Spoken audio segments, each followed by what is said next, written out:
राधे राधे दोस्तों, मैं हूं आपकी दोस्त प्री और आपका आपके चैनल मन की बात प्री पर बहुत बहुत स्वागत है।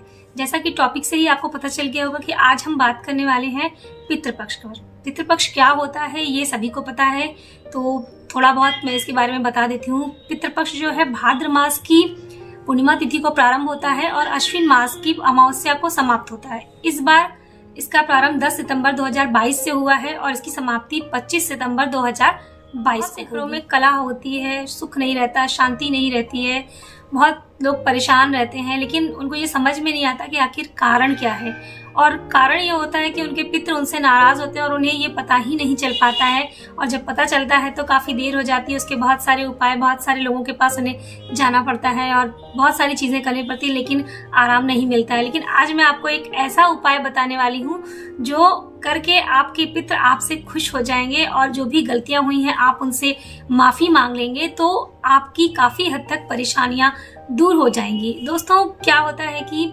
हम में से कुछ लोग ऐसे होते हैं जो पितृपक्ष को मानते हैं और कुछ लोग ऐसे होते हैं जो पितृपक्ष को बिल्कुल भी नहीं मानते हैं, या कुछ लोग अनभिज्ञतावश भी कुछ चीजें नहीं कर पाते हैं, कुछ लोगों को पता ही नहीं होता है।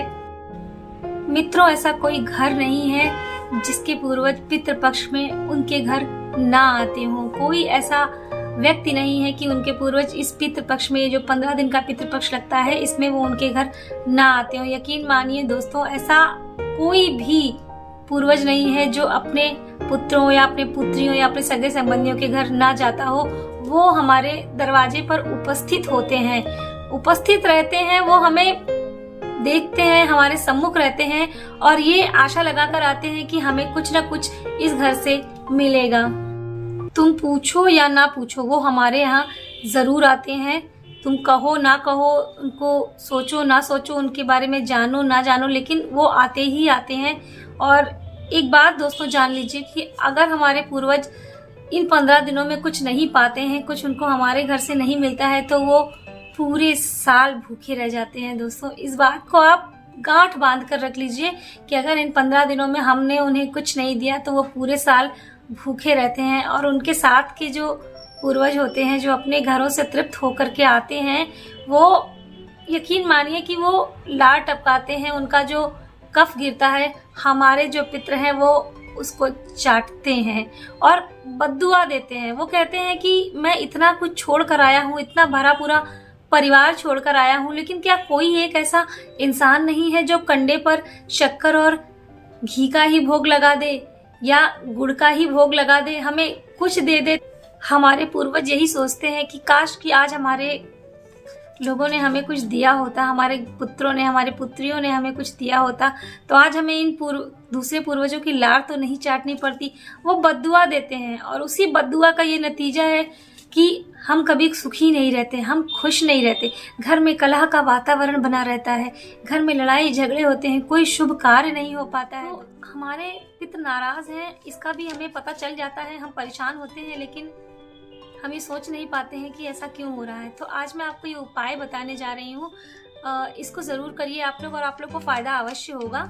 क्या करिए कि एक कटोरी ले लीजिए, उसमें चावल रख लीजिए, थोड़े से, बहुत ज्यादा चावल नहीं। उसमें एक बेलपत्र रख लीजिए, और बेलपत्र जो कि शिव का है, आप सभी जानते हैं कि भोले बाबा सबसे प्रसन्न हो जाते हैं, एक बेलपत्र से ही प्रसन्न हो जाते हैं, आप सभी जानते हैं।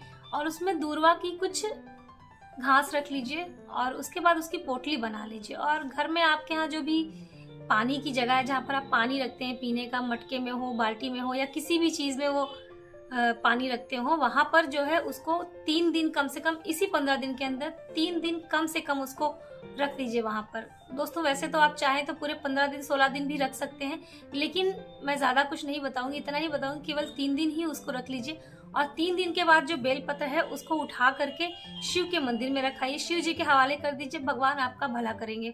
और दूर्वा जो है और चावल पूरे घर में घुमा करके, दूर्वा और चावल इसको नदी में ले जाकर के प्रवाहित कर दीजिए, किसी पीपल के पेड़ के नीचे रख दीजिए या किसी चिड़िया को खिला दीजिए, किसी भी पक्षी को आप डाल दीजिए और उसका पेट भी भर जाएगा।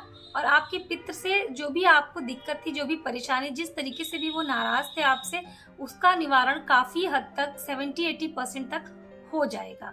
और उसके बाद आप इस उपाय को करिए और उसके बाद आप मुझे कमेंट में बताइएगा कि आपको फायदा हुआ या नहीं। और मुझे 110% यकीन है कि इस चीज से आपको फायदा जरूर होगा, क्योंकि जिनको भी मैंने बताया है उन्होंने आज तक ये किया और उनके घर में बहुत सारी, एक हमारे मित्र थे, आज मैं उनकी एक बात बताती हूँ, नाम नहीं लूंगी क्योंकि सार्वजनिक हो जाएगा और ये चीजें अच्छी भी नहीं है।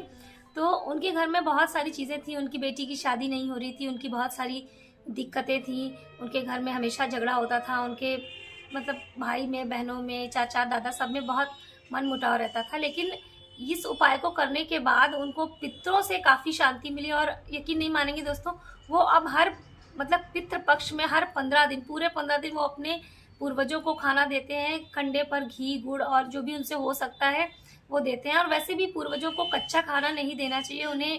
खैर इस टॉपिक पे मैं अगले वीडियो में बात करूंगी, अभी इतना ही है दोस्तों। इस उपाय को आप जरूर करिए और करने के बाद मुझे बताइए कि कितने लोगों को फायदा हुआ। तो दोस्तों मेरे चैनल को लाइक शेयर और सब्सक्राइब करना बिल्कुल मत भूलिएगा और बेल आइकॉन की बटन जरूर दबाइएगा ताकि मेरे सारे नोटिफिकेशन आपको मिल सके। तो तब तक के लिए मिलते हैं नेक्स्ट वीडियो में। राधे राधे।